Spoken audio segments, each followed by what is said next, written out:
아멘. 우리 한 번 더 기도하고 주님 말씀 듣습니다. 하나님 아버지 감사합니다.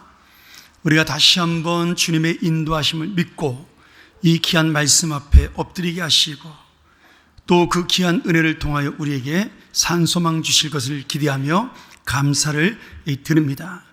오늘 주님의 이 말씀을 통해 하나님의 능력과 은혜가 나타나고 전하는 자의 부족함은 감추어지고 오직 주님의 기쁨이 넘치는 시간 될 수 있도록, 그리고 그 말씀에 응답하여 정말 한 주간의 삶이 주님의 은혜로 가득 찬 인생 될 수 있도록 인도하여 주시옵소서. 예수님의 이름으로 기도합니다. 아멘. 오늘 우리 본문은 잘하는 119 기도다, 저는 이렇게 부릅니다. 여러분, 119는 언제 부르죠? 긴급할 때 부르는 거죠. 장난하시면 안 됩니다. 119 이렇게 함부로. 제가 미국에 있을 때 우리 아들이 그 주일날 아마 2학년 때인가 1학년 때였던 것 같아요. 제 목양실에서 이렇게 미군 911이라고 부르는 911을 얘가 이렇게 장난으로 이렇게 했나 봐요. 그리고 아무 말도 안 하고 이제 그쪽에서 헬로 그러니까 그냥 끊었는데, 그리고 제가 다시 전화를 했어요. 야, 너 뭐 했냐 했더니 911에서 전화했다 그래가지고 제가 다시 전화해서 우리 교회 아무 문제 없으니까 오지 말라고 연락했는데 예배 끝날 쯤 돼가지고 경찰차 2대가 왔더라고요. 그래서 오지 말라는데 왜 왔냐 했더니 신고를 받으면 무조건 와야 된대요. 근데 그게 장난 전화하다 걸리면은 벌금이 어마어마합니다. 근데 우리 아들이 초등학교 1학년이니까 그날 봐주고 갔는데, 그때 우리 아들이 감옥에 잡혀갈까봐 얼굴이 새하얗게 됐던 기억이 납니다. 네가 전화 걸었어? 이렇게 경찰이 물어보니까 애가 완전히 얼었더라고요. 그만큼 우리가 말하는 이 119는 긴급할 때 사용하는 그러한 전화번호죠. 근데 오늘 이 말씀이 바로 그 119 기도입니다. 왜냐하면 정말 그 긴급한 나라의 상황에서, 또는 긴급하고 힘든 개인의 상황에서 예레미야가 이 기도를 하나님 앞에 드리고 있기 때문인데요. 저는 이 말씀을 통해서 우리가 정말 개인의 기도와 공동체를 위해서 기도하는 그 119 기도에 응답하시는 하나님의 은혜를 함께 나누면서 기도는 정말 중요한 것이구나, 그리고 깨닫는 귀한 시간 되기를 소원합니다. 첫 번째는 세상과 구별되는 성도의 기도에 응답하시는 이 주님의 은혜입니다. 우리가 기도가 여러 가지가 있지만 우리가 드리는 기도는 좀 다른 모습이 있죠. 왜냐하면 하나님의 자녀만이 드릴 수 있는 겁니다, 기도는. 그래서 세상과는 구별되는 성도의 기도인 거죠. 오늘 예레미야가 1절에 보면 그가 왕궁 뜰에 있는 감옥에 갇혀서 하나님과 말씀을 나누게 됩니다. 지금 이 예레미야의 상황은 진짜 어렵고 힘든 상황이에요. 왜냐하면 처음에는 신하의 감옥에 갇혀 있다가 그 지하 감옥에서 너무나 고생을 해서 나 좀 어떻게 좀 해주라고 부탁을 해서 다시 잡혀온 데가 왕궁의 감옥이었습니다. 그러니 지금 오랫동안 감옥에 갇혀 있으니 예레미야가 얼마나 힘들겠어요. 근데 그 감옥에 갇혀온 죄가 뭐냐면 백성을 현혹케 하는 유언비어 날조라는 제목으로 잡혀갔습니다. 무슨 말이냐? 예레미야가 하나님의 말씀을 듣고 바른 복음을 전했죠. 우리가 죄가 너무 많아서 하나님이 심판하실 것이다. 그러니 회개하라. 만일 우리가 회개하지 아니하면 하나님께서는 바벨론 나라를 들어서 우리를 치실 것이다, 이렇게 예언을 했어요. 그리고 시간이 지나서 하나님이 이제는 내가 결정을 했다. 바벨론 나라가 너희들을 멸망시킬 것이다, 이렇게 하나님께서 말씀을 전해주셔서 예레미야가 그 말씀을 전한 거예요. 하나님이 이미 결정하셨다. 빨리 회개하라. 그러나 이미 바벨론에게 우리는 망하기로 하나님이 작정을 하셨으니 우리가 바벨론에게 대항하지 말고 항복하자, 이렇게 말씀을 전한 겁니다.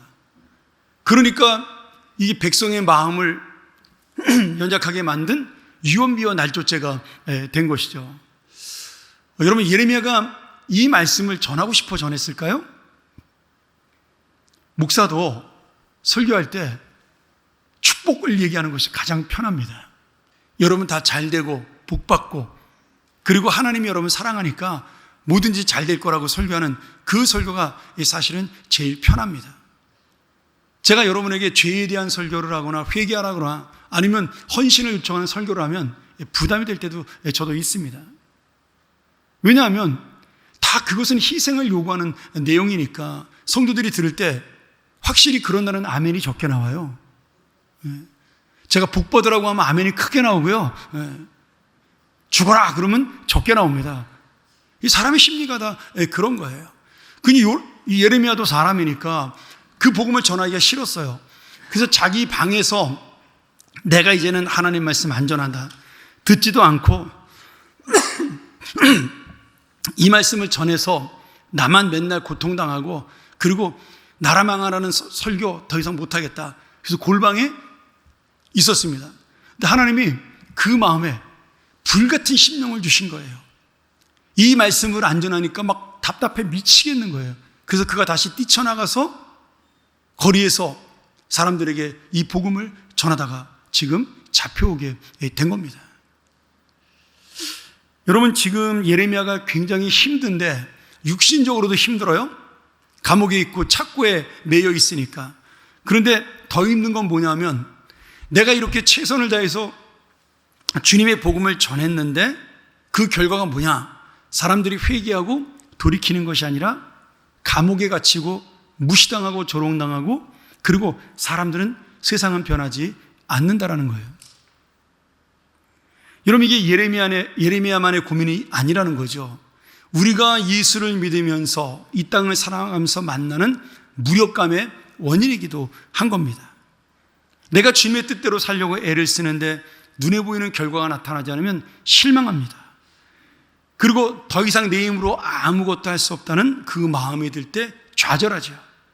정직하게 사업하는데 사업이 잘 되지를 않는 겁니다. 내 친구는 세금도 떼어먹고 좀 이렇게 뇌물도 줘가지고 큰 회사 납품도 받고 잘 되는 것 같은데 나는 그런 걸 안 하는데 물건을 좋게 만들어도 장사가 안 되는 거예요. 성실하게 직장에서 열심히 말없이 일하는데 인정받지 못하고 승진이 안 되는 겁니다. 아부하는 사람이 더 먼저 출세하는 그런 세상인 거죠. 목회자 중에도 이 문제 때문에 고민하는 목사님들이 많습니다. 생각보다. 제가 우리 후배 목사님들하고 노회나 이런 데서 이야기하다 보면요. 그분들의 고민은 뭐냐면 진실하고 순수하게 목회하는데 교인들은 거기에 관심이 없다라는 거예요. 우리 목사님이 얼마나 능력 있게 말씀을 전하고 얼마나 자기들한테 잘해주느냐 거기에 이 관심이 있다는 거예요. 여러분 잘 보셔요. 지금 한국에서 미국에서 인기 있는 목사님들 대부분은요 퍼포먼스를 잘하는 목사님들입니다.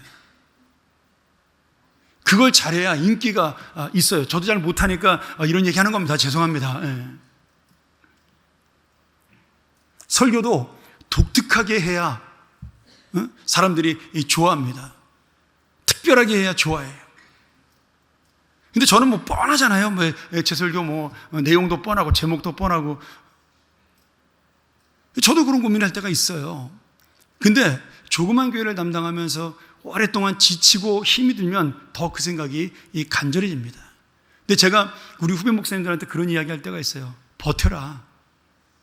버티는 자가 승리하는 것이다. 실망하지 않고, 아니 실망할 때가 있더라도 우리가 주님을 바라보고 버티면 하나님께서는 우리를 알아주실 것이다. 처음부터 우리가 목회할 때 돈 벌려고 하는 것도 아니고 명예와 권력을 위해서 한 것도 아니고 주님 은혜에 감사해서 목사가 되려고 하지 않았냐. 그러니 우리 잘 버티자. 나도 버티고 너도 버티고 같이 버텨서 예수님 오시는 날 칭찬받자. 제가 그렇게 권면을 합니다. 여러분 그러나 쉬운 건 아니죠. 왜? 현실 속에서는 계속해서 그런 문제들이 일어나고 있으니까 이 사실은 버티는 게 쉽지는 않습니다. 청년들 중에 좌절하는 청년들의 이유가 뭐예요? 내가 노력하는 것보다 타고난 금수저가 잘 되는 것이 마음이 힘든 거예요. 아무리 노력해도 그 친구들을 넘을 수가 없다는 것이 이 좌절감이 드는 겁니다. 최소한 우리가 20대 때는 그렇게 살지는 않았습니다. 물론 이제 부자 부모를 두면 좀 결혼할 때 집도 사주고 그러니까 편하게 좀 자리 잡는 친구들도 있었지만, 우리 때는 내가 노력하면 노력한 만큼의 그 결과를 얻을 수 있다는 그런 마음으로 살았습니다. 다 제 또래나 저 위에 선배들 빈손 들고 시작한 사람이 대부분일 거예요. 그러나 다 자리 잡고 사시잖아요. 근데 지금 청년들에게는 그 희망이 없다라는 거예요. 뭐 그렇죠. 30년 동안 한 푼 안 쓰고 저축해도 집을 살까 말까 뭐 그런 세상이 됐으니까. 그런데 하나님은 그럼에도 믿음으로 사는 사람들을 바라보고 그 사람들에게 소망을 두고 있다라는 사실이죠. 오늘 여러분, 이 문제가 우리만의 문제가 아니고 예레미야만의 고민만이 아니라 성경의 수많은 역사 속에서 이런 문제들이 일어납니다. 제가 여러분에게 스데반 집사를 잠깐 소개하면서 이것을 이긴 스데반 집사를 우리가 본받기를 소원하는데요. 우리가 잘 알지만 스데반 집사는 초대교회 7집사 중에 한 사람이었어요. 처음에는 교회 행정을 위해서 성령이 충만하고 믿음이 좋은 사람 7명을 선출했는데, 그 사람들이 점점 믿음이 자라나서 나중에는 복음 전도자가 됩니다. 그런데 사도행전 6장 15절 한번 보실까요? 스데반이 복음을 전하기 위해서 서 있는데 많은 이스라엘 사람들, 유대인들과 바리새인과 그 다음에 거기 정치하는 사람들이 스데반을 죽이려고 모여든 거예요.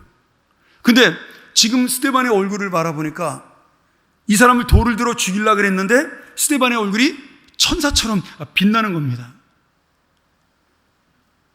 너무 놀라운 거죠. 하나님의 말씀을 전하는데 너무나 그 얼굴에 빛이 나고 광채가 나는 그런, 내가 봐도 천사의 얼굴 같다라고. 이거 지금 스데반이 하는 얘기가 아니잖아요. 스데반을 죽이려는 사람들이 하는 말이에요. 야, 제 얼굴이 천사 같아. 또 하나 보실까요? 7장 55절. 스데반이 성령이 충만해서 하늘을 우러러 주목하여 하나님의 영광과 및 예수께서 하나님 우편에 서신 것을 보고, 스데반이 하늘을 바라보니까 성령이 충만해서 영안이 열렸어요. 하나님이 보좌에 앉아 계시고 그 우편에 예수 그리스도가 스데반을 보면서 위로하는 그 모습을 환상 중에 보게 됩니다. 여러분, 이런 신비한 기적적인 능력을 맛봤으면 지금 스데반이 전한 복음에 전부 무릎 꿇고 회개해야 되는 거 아니에요? 아니, 천사의 얼굴을 하고 지금 복음을 전하고 하나님의 우편에 있는 예수 그리스도의 능력을 보면서 복음을 전하는데 여기 있는 사람들이 다 회개해야 되지 않아요?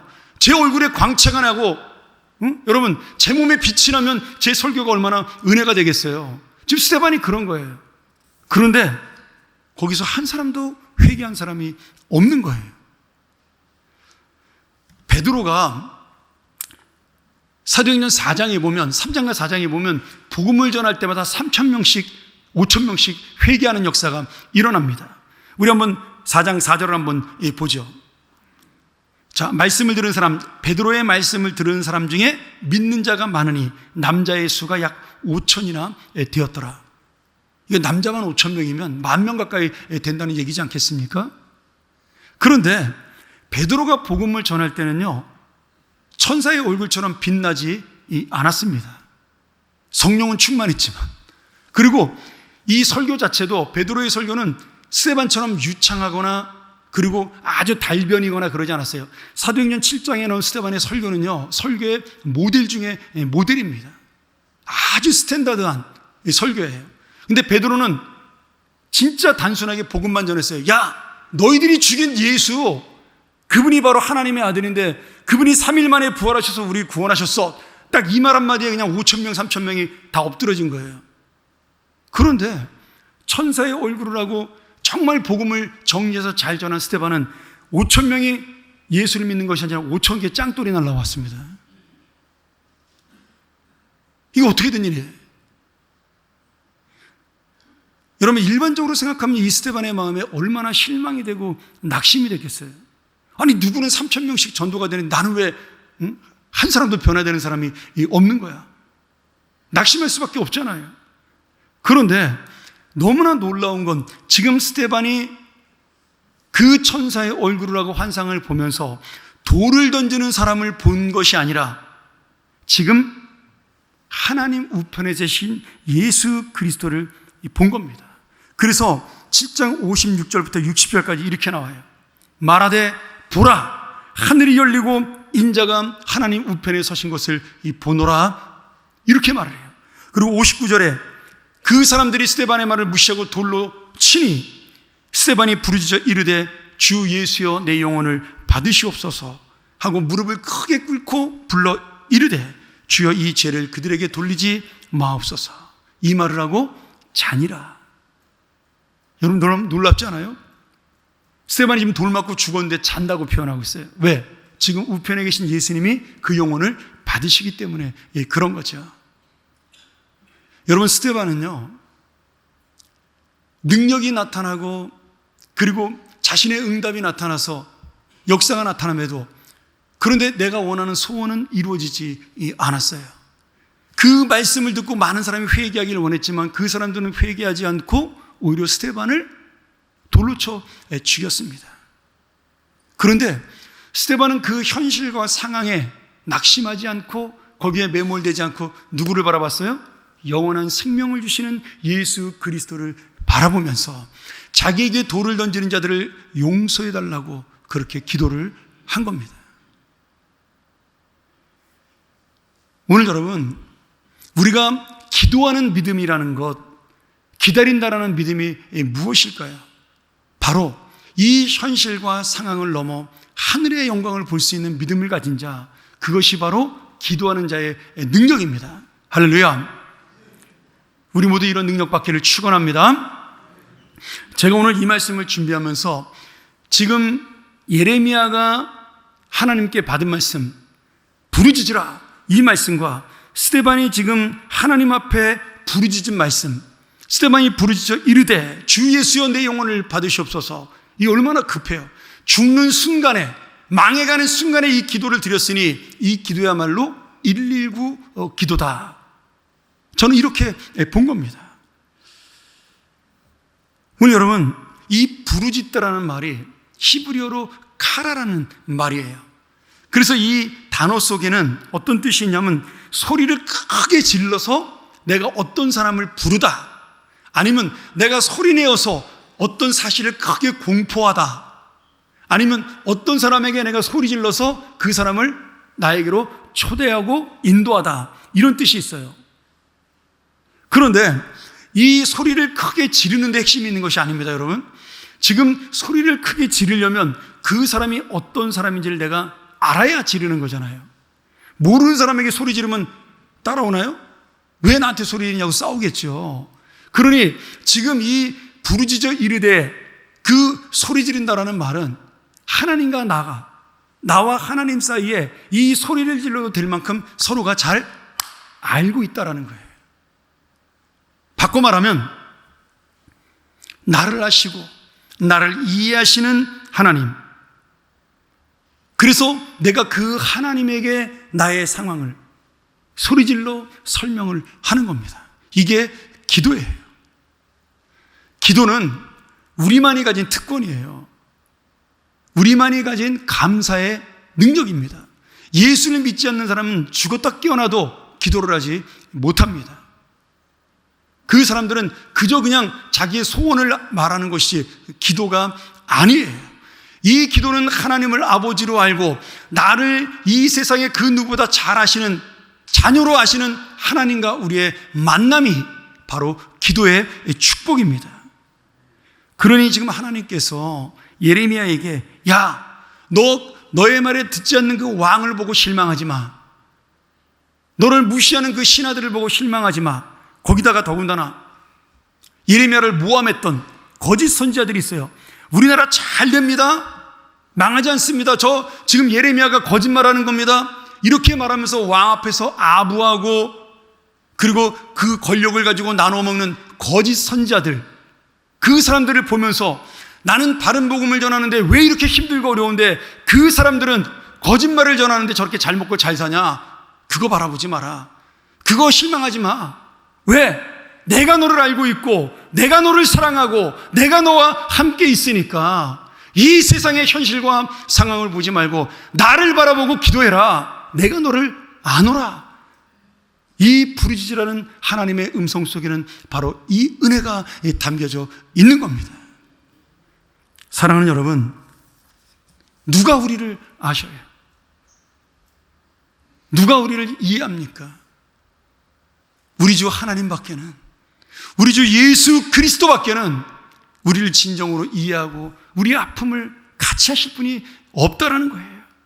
그래서 내가 나를 아시는 하나님 앞에, 하나님의 자녀로 아버지 앞에 부르짖기 때문에 응답받고 그 응답이 우리 가운데 이루어져 가는 겁니다. 아니, 내가 원하는 대로 이루어지지 않을 때도 있어요. 응답받지 못해도 반드시 이루어질 하나님의 약속이, 그 속에 사랑이 담겨져 있는 겁니다. 여러분, 예레미야가 수십 년 동안 복음을 전하고 그렇게 간구했지만 이스라엘의 회복을 보지 못합니다. 오히려 바벨론에게 망하고, 그리고 바벨론에게 포로로 잡혀간 사람들 외에 나머지가 귀족들이 애굽으로 도망을 해요. 망명을 해요. 그 사람들을 쫓아가서 이 예레미야가 말씀을 전하다가 분노한 그 사람들에게 돌을 맞고 죽습니다. 예레미야도 비참하게 순교해요. 하나도 변한 게 없어요. 스데반도 마찬가지죠. 천사의 얼굴로 하늘에 계신 주님을 보며 성령 충만하여 복음을 전했지만 변한 사람 없이 순교합니다. 그러면 이 기도는, 이 헌신은 응답받지 못한 기도고 스데반과 예레미야의 인생은 망한 인생인가요? 아닙니다. 그 두 사람 본인은 이 기도의 응답을 보지 못했지만 바벨론의 포로로 잡혀가서 망한 것처럼 보였던 이스라엘은 거기에서 회개의 역사가 일어나요. 예레미야의 복음을 기억하고 있던 많은 사람들, 특별히 에스겔 선자나 다니엘 선자가 이스라엘 백성들에게, 포로로 잡혀온 사람들에게 복음을 전하여 그들이 회개 운동이 일어나고 말씀 운동이 일어나 70년 뒤에 그들은 예루살렘 성을 회복합니다. 그리고 결국 이 예레미야 33장 33절에 나온 말씀대로 새 언약, 예수 그리스도를 통하여 이루어진 완전한 새 언약이 이루어짐으로 이스라엘만 구원받는 것이 아니라 우리 모든 인류가 구원받는 역사가 이루어지게 되죠. 여러분, 예레미야의 기도는요, 이렇게 놀랍게 응답이 된 것입니다. 스데반은요, 돌에 맞아 죽었어요. 그런데 그 이후로 사건이 중요하죠. 예루살렘 교회가 뿔뿔이 흩어지고 난리가 났습니다. 망한 것처럼 보였어요. 그런데 사도행전 9장에 가면요, 이 스데반을 죽이는데 앞장섰던 사울이라는 영적 지도자가 있었어요. 율법을 잘하는 학자고, 그리고 전도 유망한 청년이었죠. 그가 앞장서서 스데반을 죽이는데 증인이 되고 대표가 되었어요. 나머지 예수 믿는 사람들을 붙잡기 위해서 이 사울이 다메섹으로 가는 도중에 다메섹에서 누굴 만나죠? 예수 그리스도를 만납니다. 여러분, 성경에 나오지 않지만 사울이 예수님을 보자마자 당신은 누굽니까? 물어보고 네가 핍박하는 예수다 그랬더니 사울이 바로 그 자리에서 납작 엎드립니다. 주여, 제가 죄인입니다. 이게 가능합니까? 아니에요. 스데반이 죽는 모습을 보고 저는 그렇게 생각을 해요. 스데반이 돌에 맞아 죽으면서 그가 웃는 얼굴로, 환한 얼굴로 그렇게 하나님을 바라보고 또 돌을 던지는 저들을 용서해달라고 외치는 그 복음을 듣고 이 사울 청년의 마음속에 갈등과 번민이 일어나기 시작을 한 거예요. 아니, 내가 믿는 율법에 저 능력이 있는가? 저 죽음을 이기는 능력이 내가 믿는 유대교에 있는가? 그 갈등이 일어난 거예요. 저들이 믿는 예수가 도대체 누구길래 정말로 부활했으니까 저들이 죽음을 두려워하지 않고 부활신앙으로 저렇게 믿는 게 아닌가? 그 고민이 이 사울의 마음에 계속해서 있었던 겁니다. 그러다가 다메섹에서 예수 그리스도를 직접 만나니 그가 이것이 진짜구나, 이것이 진리구나, 그렇게 엎드리게 된 것이죠. 여러분, 그렇게 해서 이 사울은 사도 바울이 됩니다. 그리고 여러분이 아는 대로 이방인이 살고 있는 곳에 복음을 전도하는 최초의 이방인 선교사가 되죠. 그리고 스데반은 상상도 못했어요. 자기는 그냥 우리 민족만, 내가 만나는 사람만 예수 믿기를 원했는데, 여러분, 사도 바울이 전한 복음이 어디까지 가요? 소아시아를 넘어서 유럽을 강타합니다. 전 유럽과 소아시아가 하나님을 믿는 역사, 예수 그리스도의 복음을 받아들인 역사가 일어나요. 아니, 나는 왜 5천 명이 아니고 돌멩이가 5천 개야? 이런 생각을 했는지 모르지만 그가 생각했던 5천 명이 아니라 5만 명, 50만 명, 500만 명. 아니, 지금 이 사도 바울의 그 놀라운 복음의 역사가 우리에게까지 전해져서 여러분, 지금 수십억의 사람이 예수 그리스도를 믿고 영원한 생명을 얻지 않습니까? 이게 누구로부터 시작이 된 거예요? 스데반의 그 순교로부터, 스데반의 기도로부터 시작이 된 것입니다. 저들의 죄를 용서해달라는 그 기도 속에 성령이 계속해서 그 기도의 응답이 이루어져 간 것이죠. 여러분, 우리는 한 달을 보고, 두 달을 보고, 1년을 보고, 2년을 보고, 10년을 보지만 하나님은 우리의 기도를 통하여 하나님 나라의 역사를 이루어 가시는 겁니다. 그러니 오늘 여러분, 우리를 알고 우리를 사랑하시고 이해하시는 하나님께 부르짖는 119 기도는 이렇게 주님의 때에 응답이 되고 더 큰 역사로 일어나요. 그러니 기도해야 됩니다. 그러니 우리가 금요일날 모여서 하나님 앞에 부르짖어야 하는 거죠. 기도해야 이 은혜를 만나고 이 역사를 이룰 수가 있는 겁니다. 여러분, 우리 교회가 살고 우리 가정이 살고 이 나라와 이 민족이 살기 위해서는 오늘 우리에게 알지 못하는 크고 은밀한 일을 보여주시고 응답하시는 하나님의 역사가 이 기도 속에 있으니 오늘 다시 한번 이 기도의 능력으로, 이 기도의 축복으로 새로운 하나님의 신비한 일을 만나는 여러분의 새해가 되기를 간절히 축원합니다. 두 번째로, 세상과 함께하는 공동체의 기도에 응답하시는 주님의 역사예요. 이 예레미야의 개인의 문제도 어려웠지만 나라와 민족도 지금 풍전등화의 상황에 있습니다. 2절과 3절에 보면 예레미야가 낙심하고 있으니까 하나님이 그에게 말씀하신 거예요. 야, 일을 행하시는 여호와, 이 일을 성취하시는 여호와, 그 이름을 하나님이라고 부르는 그 여호와 전능하신 분이 나에게 말씀하신다. 너는 내게 부르짖어라, 기도해라. 내가 내게 응답하겠고 내가 알지 못한 크고 은밀한 일, 여러분, 이 은밀한 일은 신비한 일이에요. 하나님의 신비한 일을 내가 너에게 보여주겠다. 하나님의 약속이죠. 예레미야는 이 나라를 어떻게 하면 좋습니까? 그 공동체를 위해 기도하는데 답이 없는 거예요. 아무것도 변화되는 게 없는 겁니다. 여러분, 이 당시 상황이요, 시드기야 왕이 다스릴 때 시대였어요. 마지막 왕이지 않습니까? 이 왕이 한 10년쯤 다스렸는데 바벨론이 그전에도 1차, 2차 침공을 해서 많은 사람을 포로로 잡혀갔는데 정신을 못 차리고 계속 강대국 애굽을 의지하는 겁니다. 이번에도 바벨론의 느부갓네살 왕이 침략을 해서 예루살렘 성을 포위했어요. 그런데 하나님 앞에 회개하는 이 예레미야의 말은 듣지도 않고 애굽 왕에게 편지를 보내서 도와달라고 요청을 합니다. 애굽 왕 바로가 그 편지를 보고, 야, 잘됐다. 지금 저 신흥 강대국 바벨론이 자꾸 이쪽으로 넘어오는데 그것을 막기 위해서 우리가 예루살렘으로 도우러 떠나자. 그렇게 해서 애굽 군대가 이 이스라엘을 돕기 위해 옵니다. 그리고 그 소식을 든 바벨론의 느부갓네살 왕이, 야, 여기 있다가는 전쟁 크게 나겠다. 그냥 철수하자. 그래서 철수함으로 이 이스라엘의 위기가 잠깐 멈추게 돼요. 그런데 언제든지 지금 다시 전쟁이 일어나도 전혀 이상하지 않은 긴급한 상황은 계속되고 있는 겁니다. 시드기야 왕은, 신하들은 역시 우리가 강대국을 의지한 게 맞았어, 그렇게 생각을 했는데, 하나님을 잊어버렸는데 몇 년 지나지 않아서 다시 바벨론이 재차 침공을 해오고 완전히 나라가 망하게 되는 그런 역사가 일어나죠.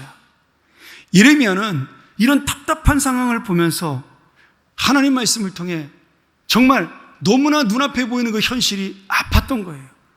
이 나라가 이렇게 무너지는구나, 이 공동체가 이렇게 박살이 나는구나. 하나님, 내가 어떻게 하면 좋습니까? 회개하지 않는 지도자들을 보면서, 백성들을 보면서 예레미야가 막 속이 타 올랐던 거예요. 근데 이 상황에서 하나님께서 예레미야에게 약속을 주시는 거죠.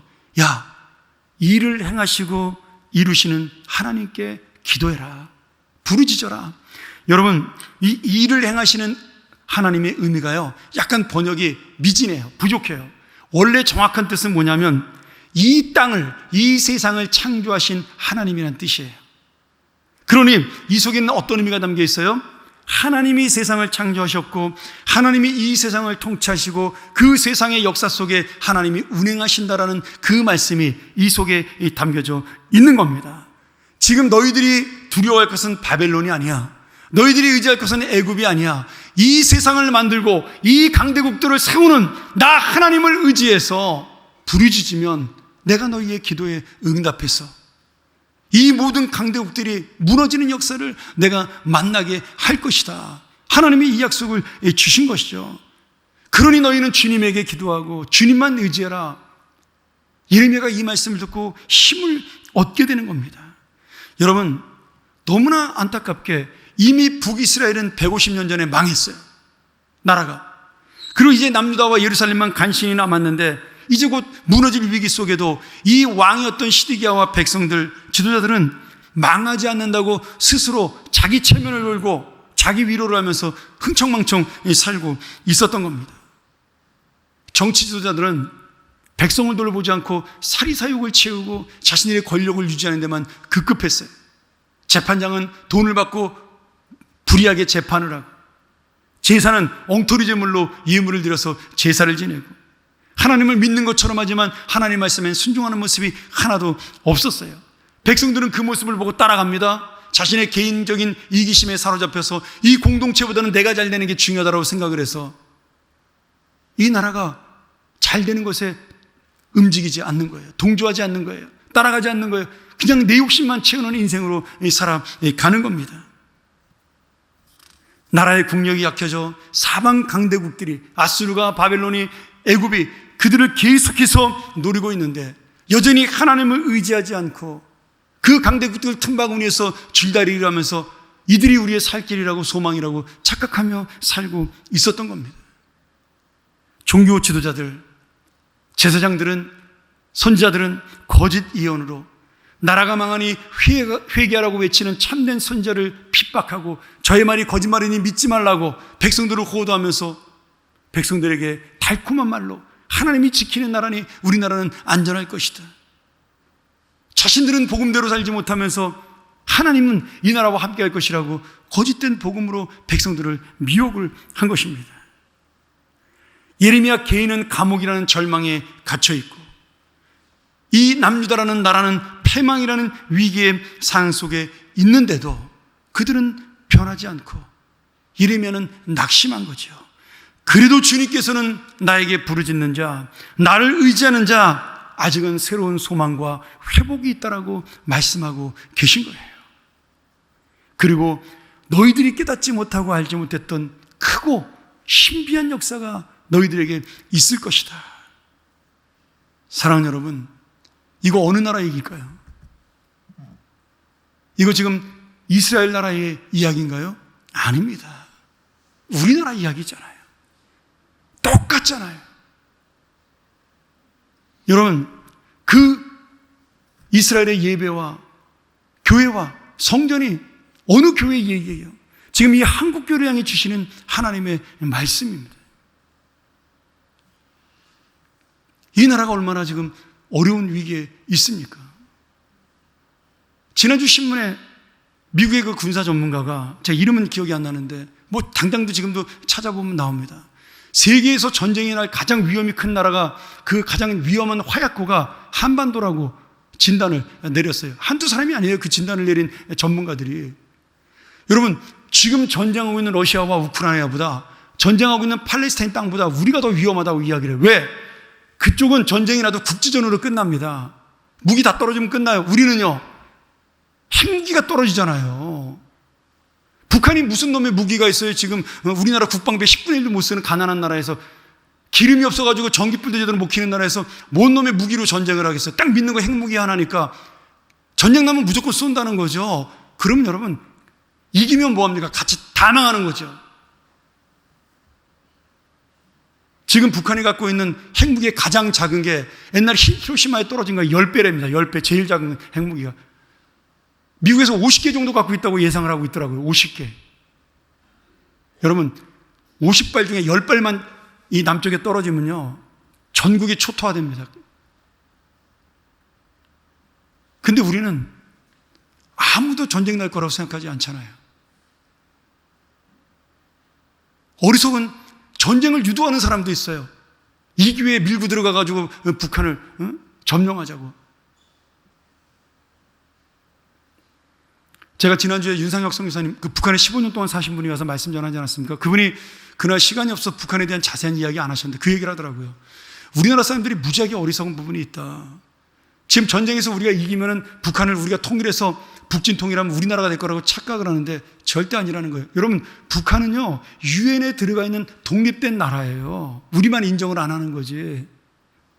그러면 전쟁에서 망하면 우리가 거기를 다스려요? 천만의 말씀에 유엔군이 들어와가지고 공동으로 다스립니다. 옛날 50년대로 다시 돌아가는 거예요. 그분이 너무 답답하다고 이야기를 하더라고요. 아무것도 모르는데 우리나라 사람들은 막연하게 그렇게 생각을 한다는 거죠. 한 번도 김정은이 지금까지 우리나라를 주적이라고 이야기한 적이 없대요. 자기가 북한에 15년 동안 살면서 김일성과 김정일의 그 교시에 대한 이야기를 많이 들을 거 아니겠어요? 단 한 번도 북한은 지금까지 6.25 전쟁 이후로 대한민국을 주적이라고 선포한 적이 없대요. 통일 대상이라고 생각을 했지. 근데 처음으로 김정은이가 지난번에 이제 대한민국은 우리가 무너뜨려야 될 주적이라고 선포를 했다는 거예요. 여러분, 전쟁하자는 얘기잖아요. 얼마나 지금 무서운 상황이에요. 그런데 우리는 너무 평안하고 너무 행복하고 너무 잘 사는 거예요. 설마 전쟁이 일어나겠냐, 그런 마음들이 가득한 거예요. 하나님이 한 번만 역사를 비트시면, 김정일의 마음을 비틀어 놓으면 여러분, 당장 내일이라도 핵무기는 우리 하늘에 위해서 떨어지는 겁니다. 가끔 우리 딸이 농담으로 전화해서 그 얘기 하더라고요. 아빠가 제일 위험해. 왜? 청와대 가까이 살아서 제일 먼저 폭격받을 거야. 농담으로 그래요. 그만큼 외국에서는 이 나라를 심각하게 보고 있어요. 근데 여러분, 우리가 이럴 때 기도 안 하면 언제 기도합니까? 거창하게 내가 이 나라와 이민족집 내가 먹고 살기도 바쁜데, 먹고 사는 것도 나라가 있어야 먹고 살죠. 우리 젊은이들의 꿈도 이 나라가 있어야 그 꿈이 있는 거 아니겠어요? 여러분, 교회는요, 한국교회 전문가들이 진단하잖아요. 30년 뒤에 3분의 1이 사라진다고요. 저는 30년도 안 걸릴 거라고 해요. 제가 생각하기엔 20년 뒤면 한국교회 3분의 1은 사라집니다. 200명의 교회는 저는 90% 없어질 거라고 봐요. 그거는 우리가 전도하지 않아서가 아니라 애를 안 낳기 때문에 그런 겁니다. 1년에 지금 20만 명도 안 낳는데 거기서 전도하면 몇 명이나 건질 수 있겠어요? 그런데 여러분, 하나님은 놀라우신 분이세요. 이런 정말 암담하고 그 어두운 상황에도 하나님은요, 우리가 기도하기를 원하시고 그 기도를 들으십니다. 제가 작년에 하나님 앞에 기도하기 시작하면서 작년 말부터 새벽마다 하나님, 우리 교회가 시내에 있어 전도하기도 힘들고 다 멀리서 오는 교인들인데 그래도 하나님이 제가 다른 교회에서 우리 교회로 옮기라는 그런 거 하나님께 기도하지 않겠습니다. 우리 교회에 정말 예수를 모르는 새 신자가 오게 좀 도와달라고 제가 매일 기도하고 있어요. 근데 하나님이요, 기적같이 한 달 전부터 새로운 사람을 1명, 2명, 3명, 1년 내내 한두 명 올까 말까 한 교회에 지금 요 한두 달 사이에 4분이나 오셨어요. 근데 가까이도 안 살아요. 다 멀리 살아. 어떻게 왔냐 그랬더니 그냥 찾아오신 분도 있고, 그냥 친구가 한번 가보자 그래서 나오는 분도 있고, 이게 얼마나 기적 같은 일이 벌어지는지 몰라요. 여러분, 그래서 우리가 기도해야 되는 겁니다. 저는 기도하면서도 당장 눈앞에 그런 일이 벌어질 거라고 상상도 못했어요. 근데 역사는 일어나고 있는 거예요. 저는 몇 분이나 하나님께서 보내실지 모르겠습니다. 여러분, 이게 얼마나 큰 축복이에요. 지금 예수 믿는 청년들도 막 다 떨어져 나가는 판인데 예수를 전혀 모르는, 성경의 성자도 모르고 교회의 교자도 모르는 청년이 제발로 우리 교회를 찾아왔다는 거죠. 우리 교회는 이런 의미에서 복받은 교회입니다. 여러분, 그 영혼들 위해서 기도하셔야 돼요. 여러분 개인의 상황이 지금 기도하지 않아도 괜찮은 상황입니까? 아니잖아요. 오늘 우리의 이 외적인 상황만 보면, 나라의 현실만 보면, 저는 그 당시 이스라엘이나 지금 우리나 별로 차이가 없다는 생각이 듭니다. 그런데 언제나 우리의 인생과 이 나라는 사람이 만들어가지 않았어요. 하나님이 역사하셨고, 하나님이 통치하셨고, 하나님이 이 땅을 인도하심으로 우리의 인생을, 이 나라를 하나님이, 이 교회를 하나님이 붙드신 겁니다. 여러분, 우리 교회는 평양에 있어야 될 교회인데 지금 여기 서울 시내 한가운데 있는 이유가 무엇이겠어요? 우리가 알지 못하는 하나님의 크고 놀라운 역사가 이 땅에 일어난 거죠. 오늘 여러분, 그러기에 이 말씀이 마지막 소망입니다. 이 기도하는 자가 하나님의 유일한 소망이에요. 소돔과 고모라는 의인 10명이 없어서 망했습니다. 그 의인 10명이 어떤 사람이에요? 이 땅을 변화시킬 기도하는 자 10명이었습니다. 숫자를 말하는 게 아니라 하나님 앞에 간구하는 자, 이 땅의 안타까움을 향하여 눈물을 흘리는 자들이 있었기에 하나님이 그들을 바라보고 그 멸망을 늦추시더라고 말씀하신 거예요. 여러분, 우리나라 돌아가는 거 보면 딱 망하기 좋은 나라잖아요. 위나 아래나 지금 제대로 돌아가는 게 거의 없어요. 그런데 이 나라는 잘 됩니다. 어렵다 해도요, 지금 다 괜찮게 살잖아요. 누구 때문에요? 우리가 보지 못하는 곳에서 눈물 짓고 기도하는 하나님의 사람들이 있다라는 거예요. 그래서 하나님이 살려주시는 겁니다. 하나님이 그래서 도와주시는 거예요. 사랑하는 여러분, 그러기에 우리가 기도의 자리에 나와야 됩니다. 그리고 이 응답받는 복을 좀 누리셔야 돼요. 오늘 너는 내게 부르짖으라.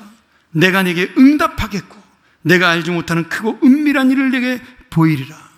오늘도 이 공동체의 문제를, 우리 개인의 문제를 기도로 풀고 기도로 해결하여 정말 주님의 살아계심을 만나고 주님의 은혜를 통하여 살아가는, 오늘 하루가 나에게 능력이 되고 하루가 기쁨이 되는 그러한 기도하는 하나님의 자녀가 되기를, 그런 귀한 복받는 인생이 되기를 간절히 축원합니다. 우리 함께 이 시간 이 말씀 의지해서 기도하기를 원하는데요. 여러분, 마음에 근심이 있습니까? 오늘 주님이 말씀하셔요. 사람 보지 말아라. 상황 보지 말아라. 너를 바라보는 나를 바라보고 내 눈에 주목하고 내 입술에 주목하고 너의 귀를 열어 나의 말에 귀를 기울여라.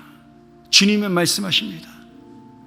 내가 이 기도의 자리에 나올 수 있는 믿음의 사람이 되게 해달라고, 이 기도의 응답을 받는 하나님의 놀라운 자녀가 되게 해달라고, 이 복에, 응답의 복에 정말 동참하고 누리는 하나님의 사람이 되게 해달라고, 우리 시간 같이 한번 통성으로 함께 기도하는 자가 되기를 위해서 기도하겠습니다. 함께 기도합니다.